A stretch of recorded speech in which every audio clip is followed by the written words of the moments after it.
Buenas tardes, soy la profesora Muñiz y hoy vamos a hablar del futuro simple. ¿Dónde está esto? Aquí. Bueno, eso no era lo que yo quería enseñarle, era esto. Bien, el futuro simple es, como bien dice la palabra, simple. Gracias a Dios, ¿no? Después de tanta conjugación un poquito complicada como el pretérito. Bueno, primero vamos a empezar con una comparación, right? This is a little bit of comparison to serve your purposes. How do you talk about future actions in some of the most widely spoken languages in this class, right? English, everybody in Southwest College knows English. So this is very easy. You just put a will and you don't conjugate the main verb, right? I will sleep, you will sleep, they will sleep, and you see that there's like no difference here. Everything is the same. So that's why the pronouns, meaning I, you, he, she, it, we, the plural you or you guys, and they, you have to say who is doing the action, otherwise the verb itself doesn't tell you. If you see another Germanic language, German, ich werde schlafen, du wirst schlafen, sie, es wird schlafen, wir werden schlafen, right? So we see here something that kind of resembles the will, right? And schlafen is to sleep. But you do conjugate this part, werden, which is the will, is that, right? Then you see something like, let's see, Russian, which is not a Germanic language. But you see, you can recognize that this thing, spat, is the same across the board, right? And then you say, ja budu spat, te budu spat, on ana budget spat, right? So this is conjugated just like in German. And this is this verb is like the same as werden or will. And sometimes they omit Buddhist parts, right? And they don't have to say the te here because it's implied in the endings. Just like, well, in German you tend to say it, right? But then you see also, and I don't speak Mandarin Chinese, but this is for reference. And you see here, even if you don't know any Chinese, you can probably recognize that these characters here and here are the same. Like the third one and the fourth one are the same, right? So this is the verb here, and you see that this is the marker, right? The character to signal the future. So it's a similar, so I can tell you Mandarin doesn't really have conjugations. They have a bunch of other things like the writing and the pronunciation, but the grammar is actually very simple. And then you see here, this is the person doing the action. This is the wo, right? The I, and this is the you, ni, right? So this is, and then you, that's how they say, they know, just like in English, that's how you know who is doing the action. You have to say who is doing it. You see, in that case, this Mandarin and English are actually the closest here, right? Believe it or not. And then this is a little bit of a historic background on why Romance languages are the way they are. And in many cases, I've told my Italian and Spanish students, just blame Latin, right? Of course, Latin cannot defend itself anymore, you can say. But this is, as you know, Latin became the spoken or vulgar Latin, and vulgar means like commonplace. That it's like slang, right?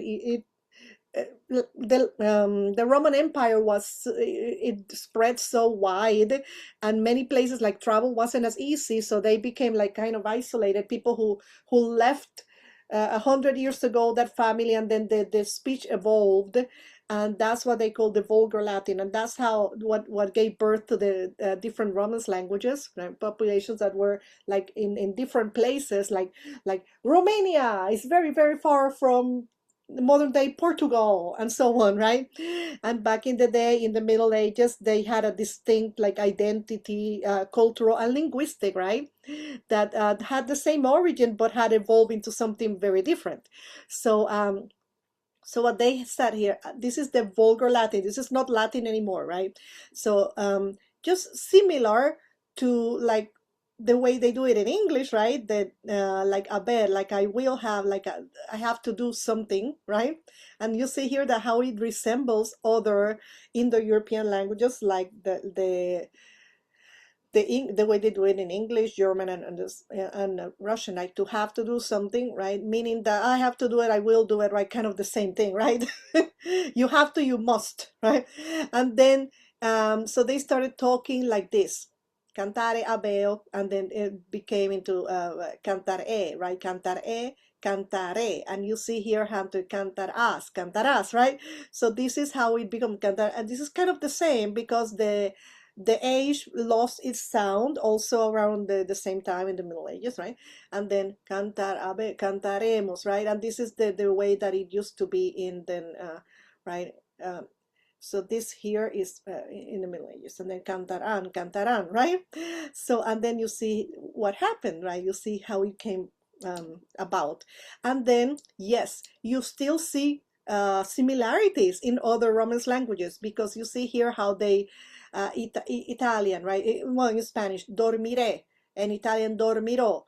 Portuguese, I can't pronounce it well, but you see here that it's, I know the French, dormira, right? And then dormiront, right? And then you say dormirán, right? And you see here the right? Even the accent, dormirá, right?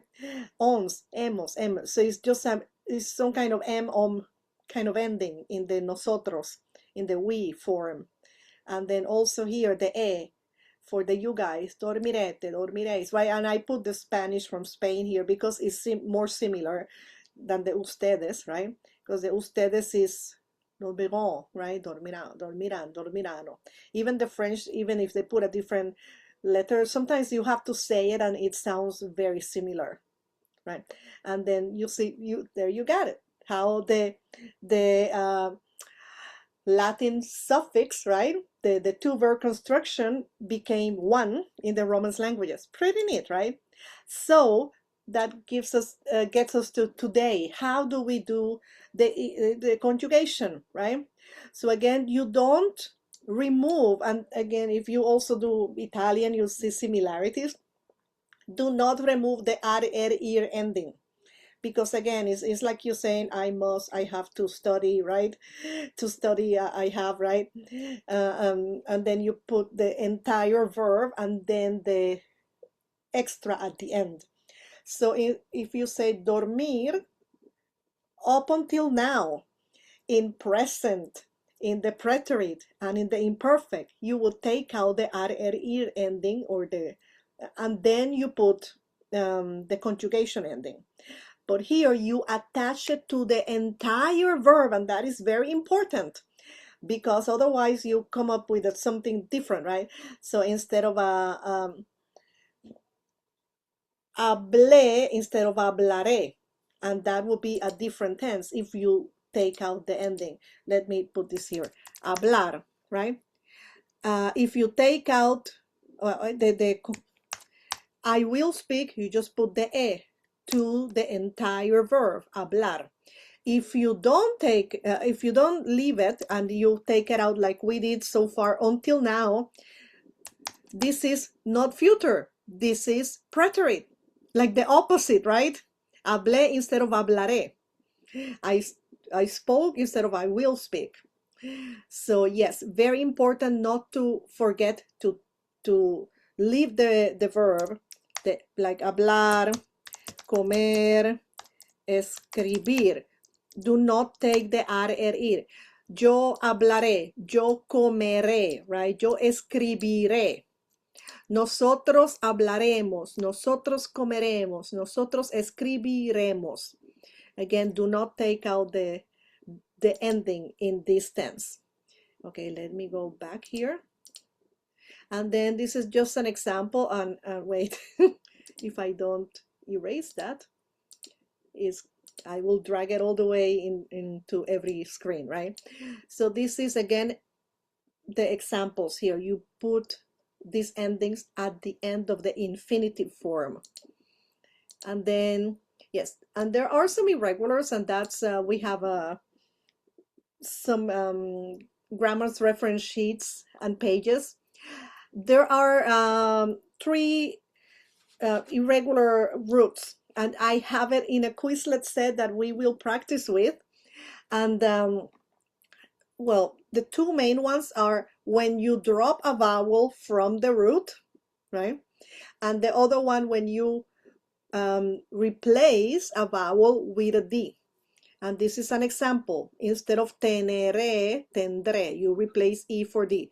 Instead of veniré, vendré, right? You replace this I for a D. And then there's, I don't think I have it here, but let me put it in the next one. You see here that, and then also the E to I vowel change. And there's just a couple of those ones. It's the smallest category. But you see here, the ones that drop the vowel, or actually in this case, then hacer also drops 2 letters. So there you have a whole list, right? So that, see, the ones that drop is like this. You drop this. In this case, you replace with a D. You drop this querré, right? You drop that. And then you actually take this out, dir, right? And then you drop that vowel, replace with a D, replace with a D, and replace with a D. And that's most of what we need to remember for that, right? So eso es un resumen rapidísimo del futuro y cómo conjugarlo. Y bueno, si tienen alguna pregunta, no duden en comunicarse conmigo.